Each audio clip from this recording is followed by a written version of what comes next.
It's good to see you today. Appreciate you joining us. It is June 17th. Our reading today comes from 2 Kings, but we're going to begin by looking in 1 Kings. The reading is all about the life of Jehu. Jehu was prophesied.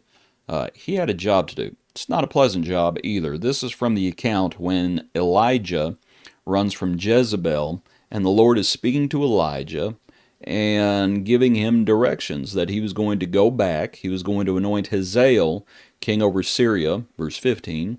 He was going to anoint, verse 16, Jehu, son of Nimshi, as king over Israel, and Elisha as prophet in his place. Whoever escapes, verse 17, whoever escapes the sword of Hazael, Jehu will kill. Whoever escapes the sword of Jehu, Elisha will kill. And then the next verse is the oft-referenced 7,000 not bow the knee to Baal. Not too many people that I've seen so far are going to escape Jehu, because Jehu is going to take his role very seriously.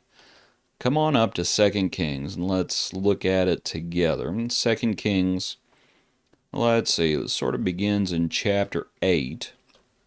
2 Kings 8, I think our reading today actually starts around somewhere around the tail end of chapter 8. Ahaziah, in the 12th year of Joram, the son of Ahab, king of Israel, Ahaziah, the son of Joram, king of Judah, begins to reign. Come on to chapter 9. Jehu is anointed. Elisha the prophet calls one of the sons of the prophet, says, "Get yourself ready, take this flask of oil in your hand, go to Ramoth Gilead." He's going to anoint Jehu, and Elisha says, after you do that, get out of there. Do not delay. And so he comes and he anoints Jehu, and some of the things he is told, verse 7, you shall strike down the house of Ahab your master, that I may avenge the blood of my servants, the prophets, and the blood of all the servants of the Lord at the hand of Jezebel. For the whole house of Ahab shall perish, and I will cut off from Ahab all the males in Israel, both bond and free. I will make the house of Ahab, verse 9, like the house of Jeroboam, the son of Nebat, like the house of however you pronounce that, son of, on and on, right? A lot of killing. Jezebel's gonna be killed. So Jehu comes out, is all well, and Jehu says he has been anointed king over Israel. And so the killing starts. And I'll just scroll through it quickly so you can see it. Jehu's going to kill Joram and Ahaziah. We'll come back and we'll make a few points as we go along. Then Jehu kills Jezebel, or commands her to be killed. Chapter 10, Jehu slaughters Ahab's descendants. We'll come back and we'll touch on that as well. And then Jehu strikes down the prophets of Baal. Thus Jehu destroyed Baal from Israel. Okay, let's back up to chapter 9. Just some of the verses to pull out here. I want you to see what sort of fellow he was, and just some of the descriptions as it talks about what he did. And I tell you what, here in chapter 9, as he comes, he rides in a chariot, goes to Jezreel, for Joram was laid up there. Joram had been wounded. Ahaziah come down to see Joram. Watchman comes, saw Jehu as he's coming, and as they come, they say to Jehu, "Is it peace?" Funny enough, it's not peace. They say, "Is it peace?" Jehu says, "What have you to do with peace? You turn around and you follow me." And so the watchman reported, saying, "The messenger went to them, but he's not coming back." And guess what? It happens again. "Is it peace?" Jehu says, "What have you to do with peace? You get behind me. Turn around and follow me." So they come back and they say, "It looks like it's Jehu. He drives furiously." So you kind of get an idea of what this fellow's like. He drives furiously. So when he comes, "Is it peace?" Verse 22 again, "What peace as long as the harlotries of your mother Jezebel and her witchcraft are so many? Joram turns around and flees and says to Ahaziah, "Treachery, Ahaziah." And Jehu drew his bow with full strength and shot Jehoram between his arms. And the arrow came out at his heart, and he sank down in his chariot.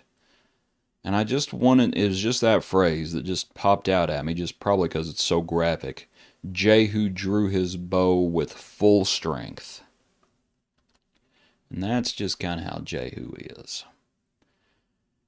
He's not doing too many things, and you'll understand that as we go along. He's not doing too many things at half strength. He draws his bow back with everything he can muster, and that arrow goes clean through. As we think about our strength and our own service to the Lord, we know what Jesus says: "You shall love the Lord your God with all your heart, all your soul, all your strength." Jehu, he pulled that bow back, that string back with everything that he had. Look back at the account now. Like I said, it's not pleasant. It's not boring, but it's not pleasant, that's for sure. Come down a little bit further in chapter 9. Dealing with Jezebel. When Jehu had come to Jezreel, Jezebel heard of it, and she put paint on her eyes, and adorned her head, and looked through her window. Then as Jehu entered at the gate, she said, "Is it peace, Zimri, murderer of your master?" Some of the commentators say, what's this business about Zimri? Some of them say that she is actually trying to flatter him, and I think that's kind of what it looks like to me, just because of this business about she put paint on her eyes and adorned her head, and she looks at him out through a window. It's like, why are you putting paint on your eyes and adorning your head? And that they think perhaps she was sort of like, as it describes, the immoral woman, that she was trying to deceive him, or however you want to put it. You get the idea. But here's the answer. He looks up at the window, and he's not taken in by the paint on her eyes or whatever she's got on her head. She says, "Who is on my side? Who?" So 2 or 3 eunuchs looked out at him, and he says, "Throw her down." And they throw her down. And some of her blood spattered on the wall and on the horses, and he trampled her underfoot. And when he had gone in, he ate and drank, and then he said, "Go now and see to this accursed woman and bury her, for she was a king's daughter." They go in to bury her, and all they can find is her skull and the feet and the palms of her hands. They come back and they say, "This is the word of the Lord." He says, "This is the word of the Lord, which he spoke by his servant Elijah the Tishbite, saying, On the plot of ground at Jezreel, dogs shall eat the flesh of Jezebel, and so the corpse of Jezebel shall be as refuse on the surface of the field." He was not deceived by her deceptions. And there's something to be said about that. People will try to deceive us, and we better not be gullible. We better not be naive. Jehu, we ain't buying it. Throw her down. And they throw her down. And he tramples her underfoot. And she's dead. Remember what the Lord said. Whoever escapes Hazael, Jehu will kill. Whoever escapes Jehu, Elisha will kill. Not too many people are going to avoid Jehu. He's kind of going scorched earth. He's doing what the Lord wanted him to do, for the most part. Again, as we will see as we go on. Chapter 10 now. Chapter 10, he comes and he slaughters Ahab's descendants. And this could be a whole nother point. He sends a letter to those who are with Ahab's descendants, and he says, basically, if y'all want to live, more or less, you deliver all their heads to me. And they do that. They deliver the heads of the king's sons, and they are laid up in heaps. Verse 9, he says to all the people, "You are righteous." Verse 10, "It was the will of the Lord. Know now that nothing shall fall to the earth of the word fall to the earth of the word of the Lord which the Lord spoke concerning the house of Ahab. For the Lord has done what he spoke by his servant Elijah. Jehu killed all who remained of the house of Ahab in Jezreel, all his great men, all his close acquaintances, all his priests now come down. He strikes down the prophets of Baal. And how he does this, he gathers all the people together, and he says, Ahab served Baal a little, Jehu will serve him much. Now therefore call everyone who's on Baal's side. I have a great sacrifice for Baal. Whoever's missing shall not live.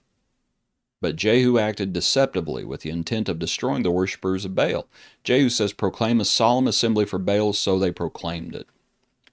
And all of the followers of Baal get together throughout all Israel. They come to the temple of Baal, and the temple of Baal is full from one end to the other. And Jehu says, make sacrifices. In case you don't know what's going to happen, they're all dead. They're all dead. They're all dead. He gives the order, and they go in and they kill everybody. And that's what the Lord wanted him to do. I think you would have to say it was a fairly cunning move. And in that sense, thinking of the passage, be wise as serpents, and it's a wily move. But it was the Lord's will. And we should be cunning. We should be wise. It's wily. That's for sure. That's Jehu. Back to the account now. Here's the sad part. How it pretty much ends. Jehu destroys Baal from Israel. However, Jehu did not turn away from the sins of Jeroboam the son of Nebat, who made Israel sin. They had the golden calves that were at Bethel and Dan. The Lord does say to Jehu, because you have done well in doing what is right in my sight, and have done to the house of Ahab all that was in my heart, your son shall sit on the throne of Israel to the 4th generation. But Jehu took no heed to walk in the law of the Lord, of God of Israel, with all his heart, for he did not depart from the sins of Jeroboam, who made Israel sin. The Lord begins to cut off parts of Israel. So we'll say this about Jehu. I think one of the lessons we need to learn is we better be real careful, because it's very easy to see sin in others and to even deal with sin in others. That's one thing. But it's harder to see sin in ourselves. And Jehu did a lot of good that the Lord wanted him to do. But at the same time, he did things that the Lord did not want him to do. He left those things in Bethel and Dan. So it's sort of a sad way to end the account. But that's Jehu. There are lessons we can learn from it. Appreciate you. Hope everything's going well. Hope you have a good day. And I hope you join us for our next look into God's Word.